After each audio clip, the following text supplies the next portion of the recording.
The Odyssey is out in theaters today, and we're checking out that one-eyed monster.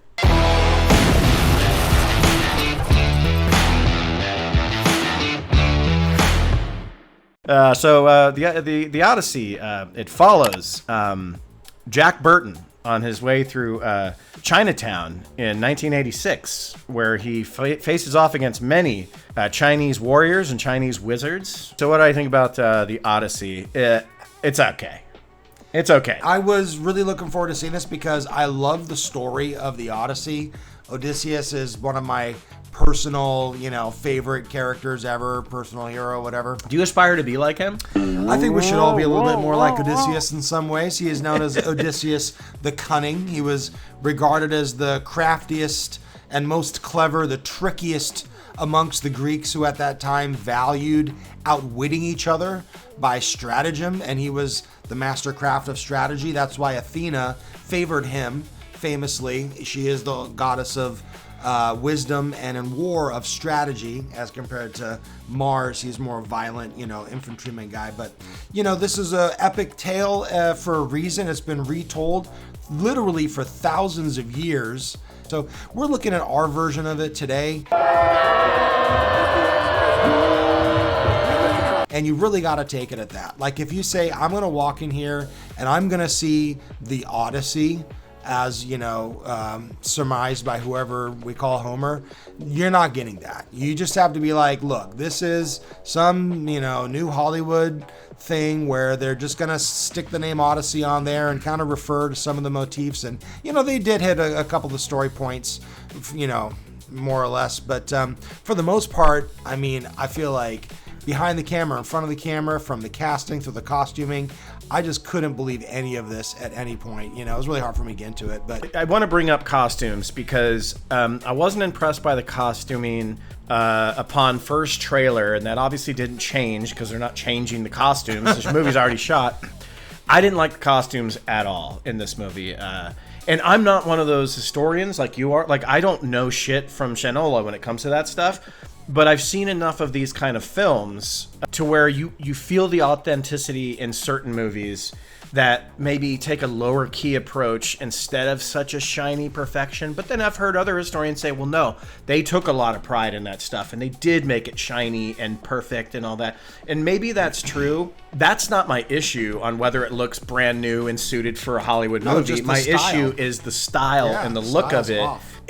I gotta say, I was never a huge fan of that movie Troy in 2004, but man, the costumes in that were pretty sick. Like, it looked a lot more menacing. Like, I hated Agamemnon in this movie, like the way he looked.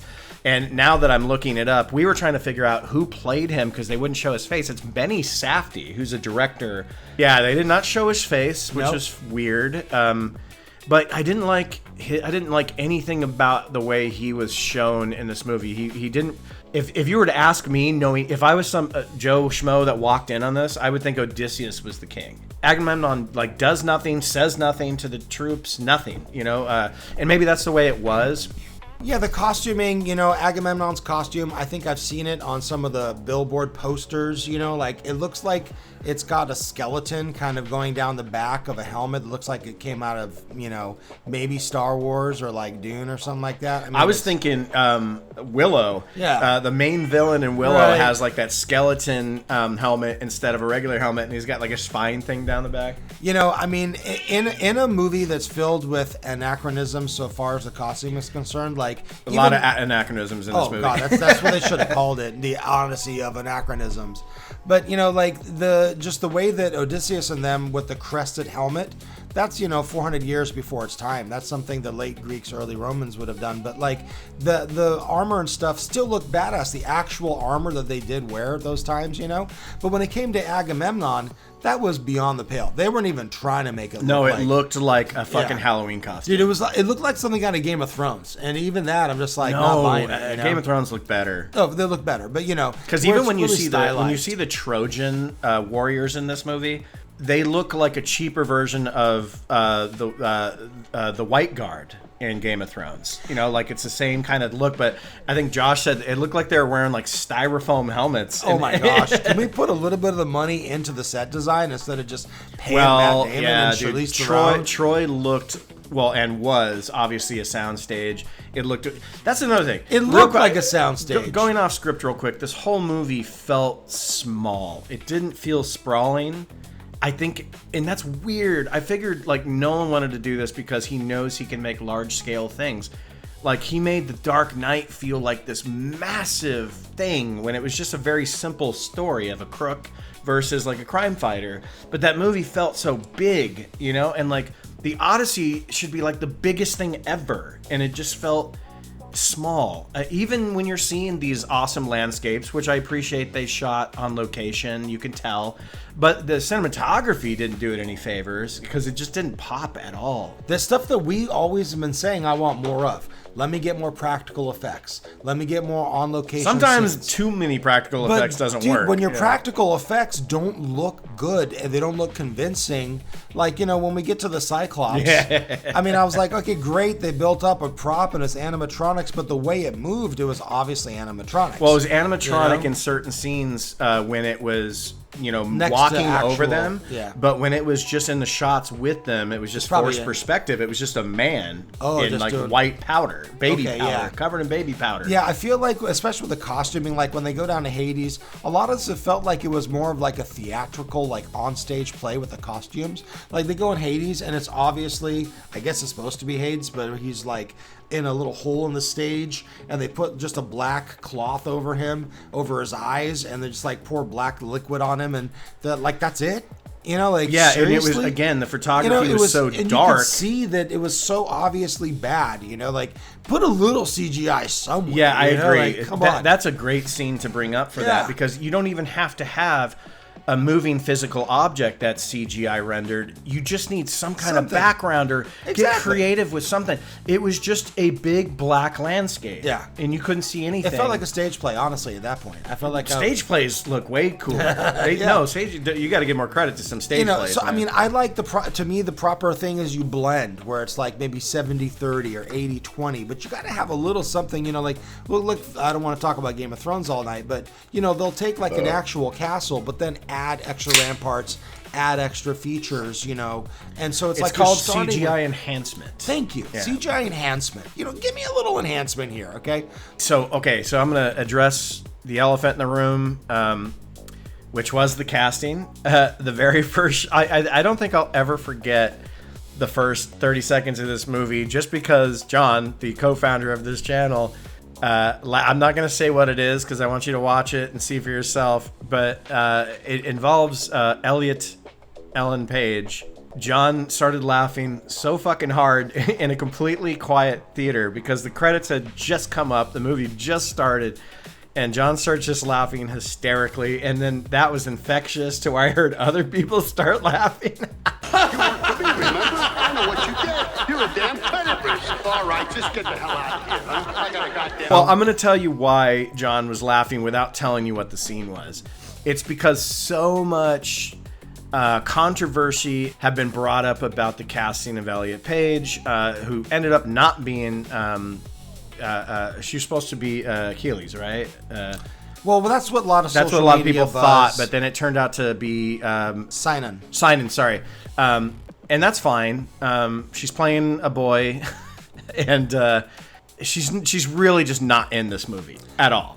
And you know, I think that's a comment. Sorry. Yeah, I think that's a comment that can be made about just about every, because there's so many characters and so many, you know, great actors and actresses that all have their own.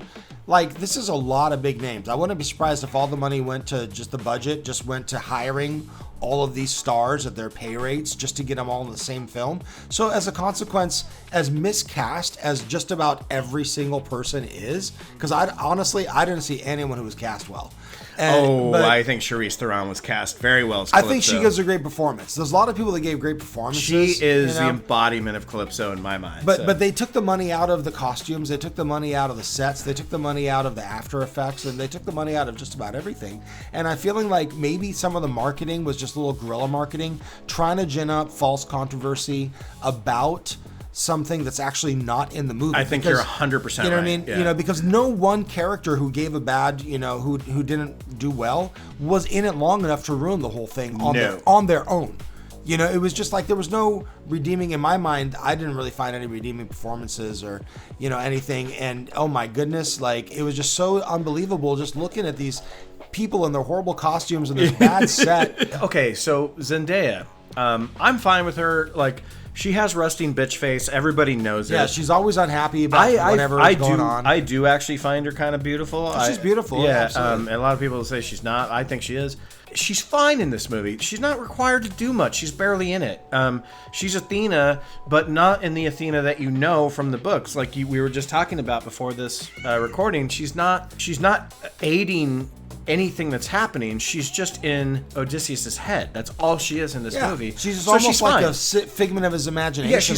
Yeah, she's what you call a non-participant in anything that's happening. And that's completely opposite of the Odyssey, you know, attributed to Homer, where Athena is the catalyst for all of this. Athena is the one that at every moment is going to different humans on Earth and interacting with different gods, all on the favor of, because she's the goddess of wisdom, the wisest Greek, Odysseus.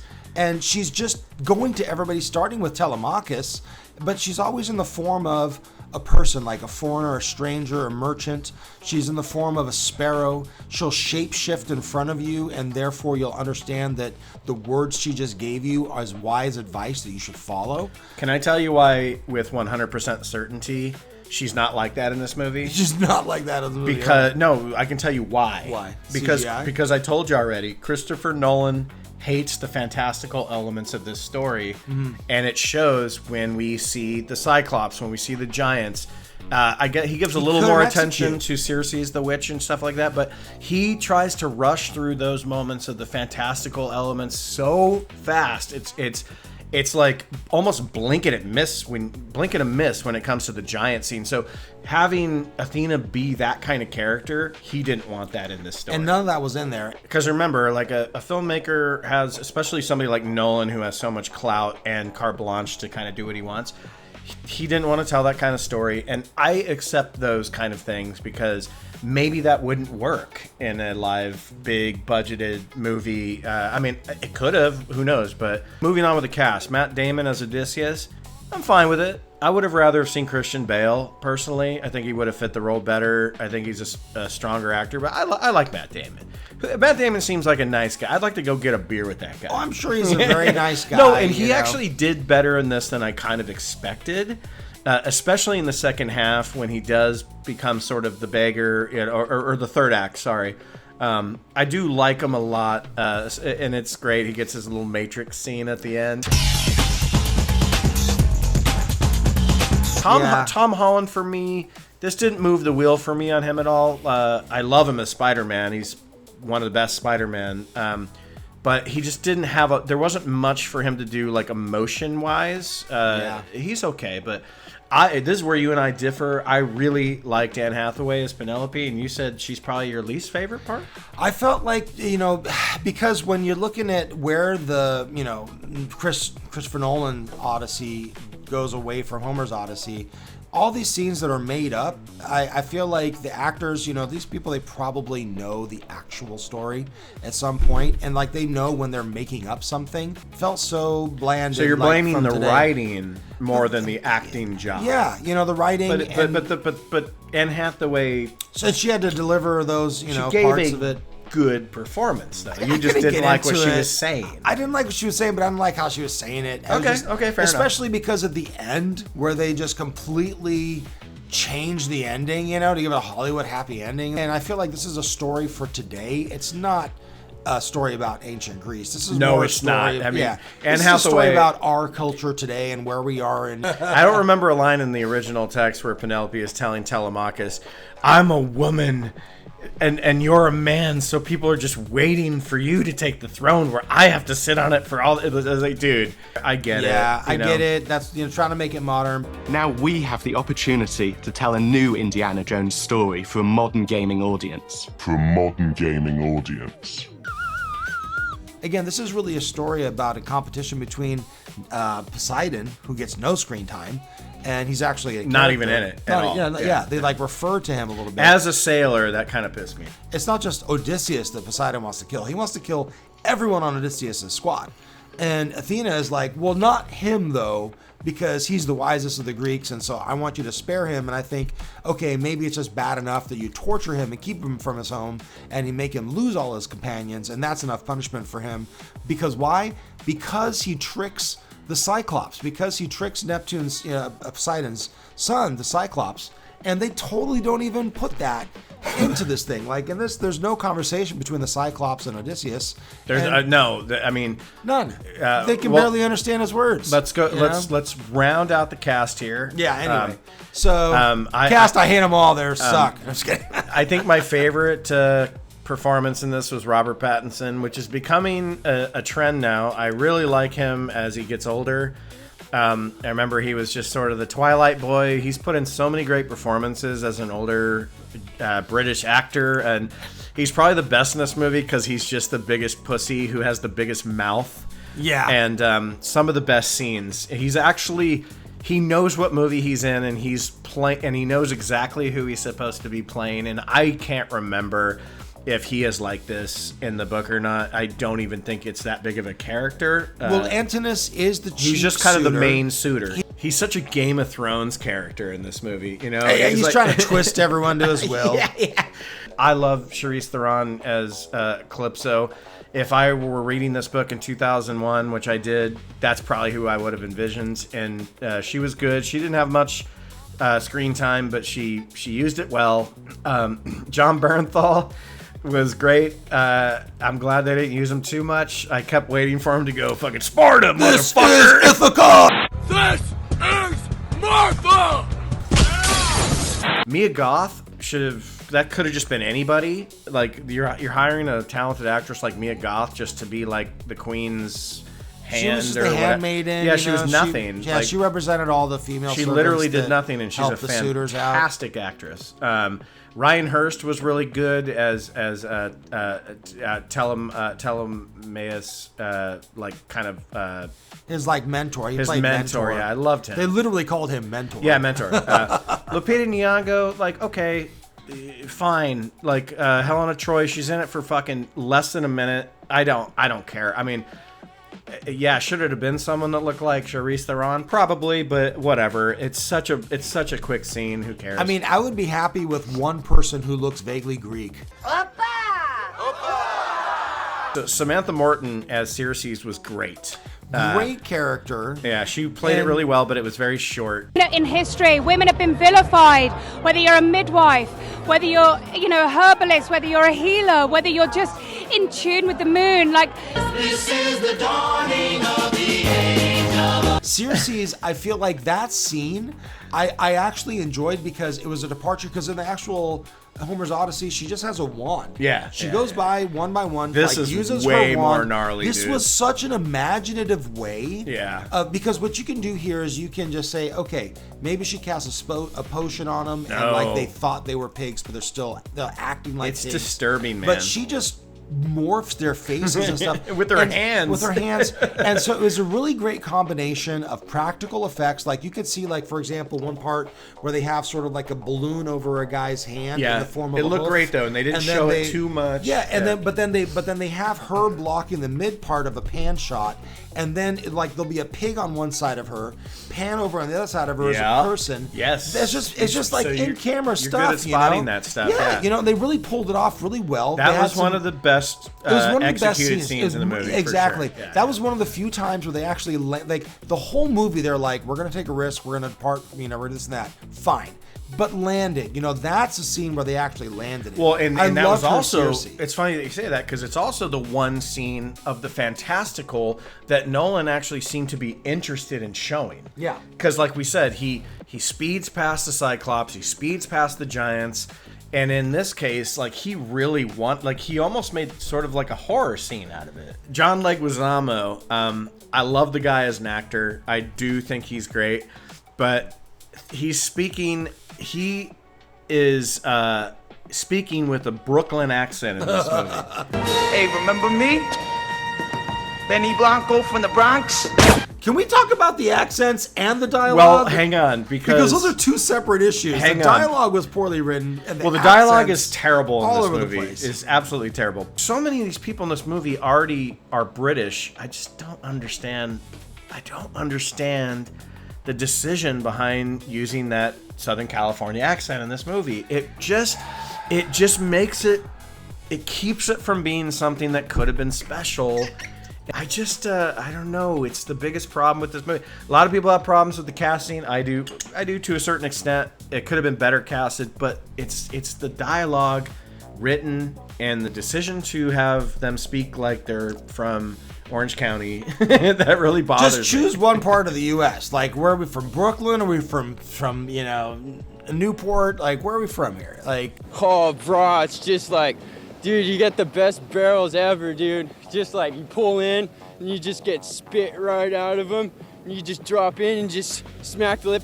Whoop-ah, drop down. Snap. Ah. Come on now. Well, and then you hear the British actors struggling to do an American accent. Oh my golly. But like we can only understand English, and therefore there's either American English, which is English, and then there's something from another time, which is British, or something from another place, which is British. And so it's like, okay, at least we're not hearing a British accent, but like try to give me a Greek accent maybe. Maybe cast a person who looks vaguely Greek here. How does one dude, Odysseus, kill a room of like 12 or to 20, not as many as they show in this, but like maybe 12 to 20 suitors? It's because it wasn't just him. It was him and Telemachus and his pig herd, Eumaeus, his most loyal servant. And they were all killing people together as a team. In this, they make the dude blind. And he's doing like a Daredevil echolocation thing where he you can tell your eye color from the sound you make when you walk. Well, that's the weird thing too. When he's introduced in the movie by Telemachus says like, yeah, you may think he's blind, but I saw this guy take out like 4 guys last week or whatever. Okay, it's fine. Like, but we never see that. And I never would have thought in my life that in a movie called The Odyssey, we'd get an actor in it called Will Yoon Lee. Yeah, honestly, like, I get that in the ancient Mediterranean, even in the Age of Heroes, we're talking like early Bronze Age, you still had, sub-Saharan African people. Yeah, of course. Coming up the Nile River. So you may have had one or two, like, when we talk about African, you have North African Mediterranean, and there's no difference really ethnically between a Tunisian and an Italian. Like, everyone's very dark, tan, very, like Mediterranean, right? And of course they had some sub-Saharan African, from Nubia, come up the Nile River. That's ancient, like, absolutely. But like someone from Asia or like someone from America is just not going to end up over there at that time. And there's background character, very few lines, but like right behind Odysseus, one of his 2 best mates, like one's Indian, the other one's Asian. I was like Korean. He was really good though. Yeah, great. But you got an Indian, a Korean, and a Bostonian guy, right? They walk into a ship, right? Like, it sounds like a setup to a joke. So an Indian, a Korean, and a Bostonian walk into a bar. Oh my god. Oh! For Nolan as a director, I think this is one of his weaker efforts. I don't mean that the movie is awful. I mean that when he sets his mind to something, like The Prestige, or Batman Begins, or Memento, or Insomnia, or Dunkirk, which I love, he can really produce something that is extraordinary and like will stick in the zeitgeist for years and years and years. I don't think this movie is gonna be one of those. No, I just don't. I don't think he really had it in him to make the fantastical elements. Like I said, he rushed through those. He doesn't care about the Cyclops. He doesn't care about the giants. So that stuff just felt so quick. And again, I think it was 5 times in this movie that we see, the soldiers come up to the beach from the ships, and then 2.5 minutes later, cue the Benny Hill music. They're running back down the same hill.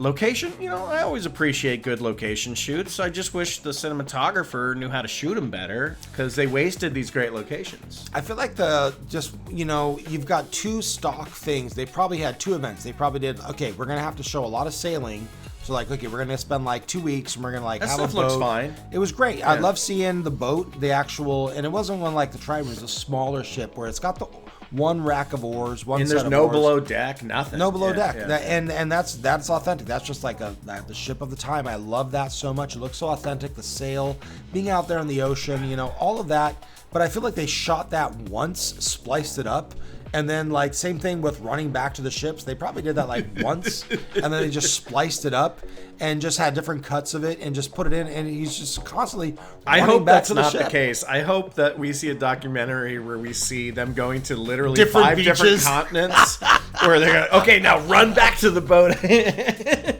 The most, I want to say the biggest disappointment, aside from the look of the Cyclops, the giant scene, like, there's no setup, there's no build up.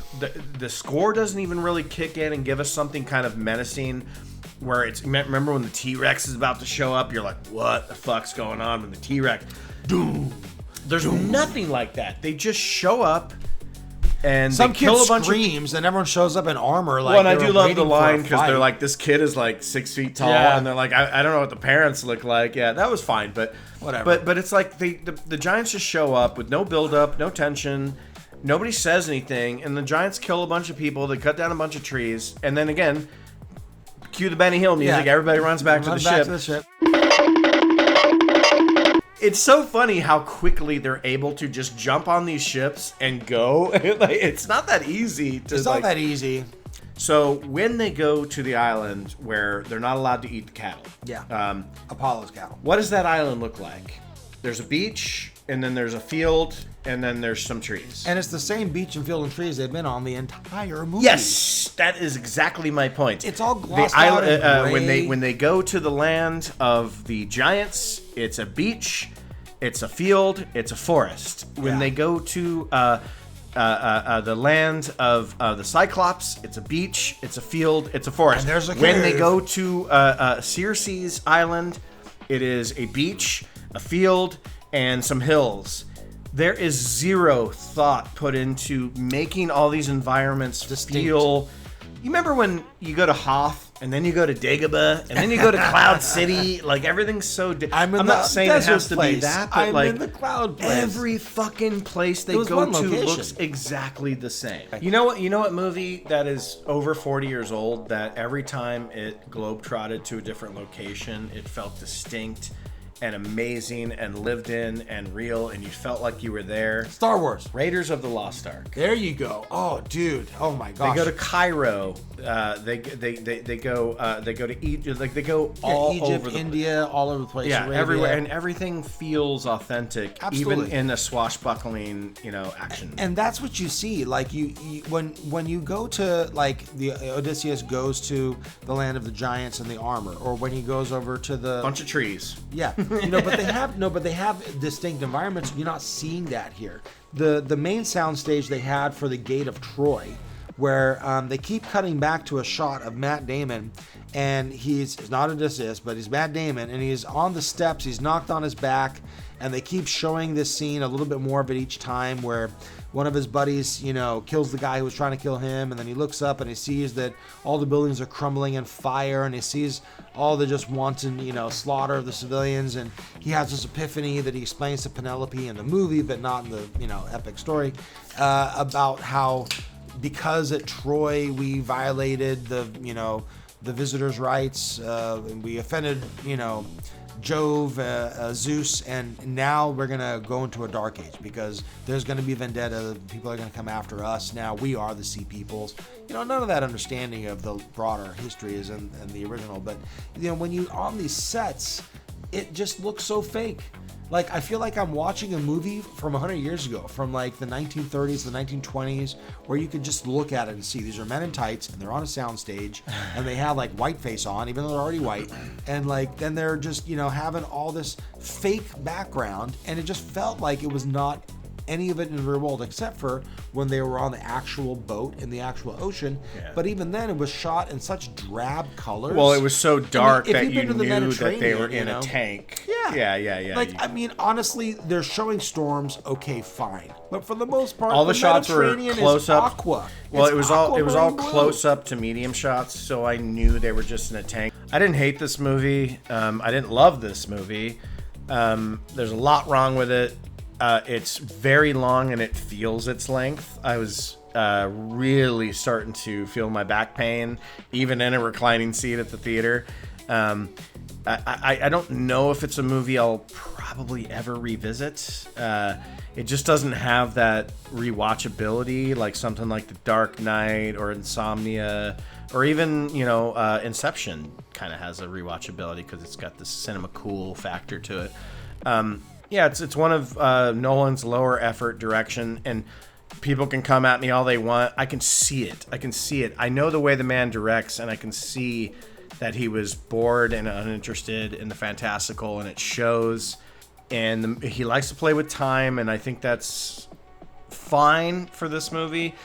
I can see somebody that's never read the Odyssey going like, wait, what? Like, where are we in the story? But since I kind of knew, and Babak kind of knew where we were in the story, it was fine. But I can see some people getting kind of lost and not really spreading the word on this movie that much. I think it'll have a big weekend.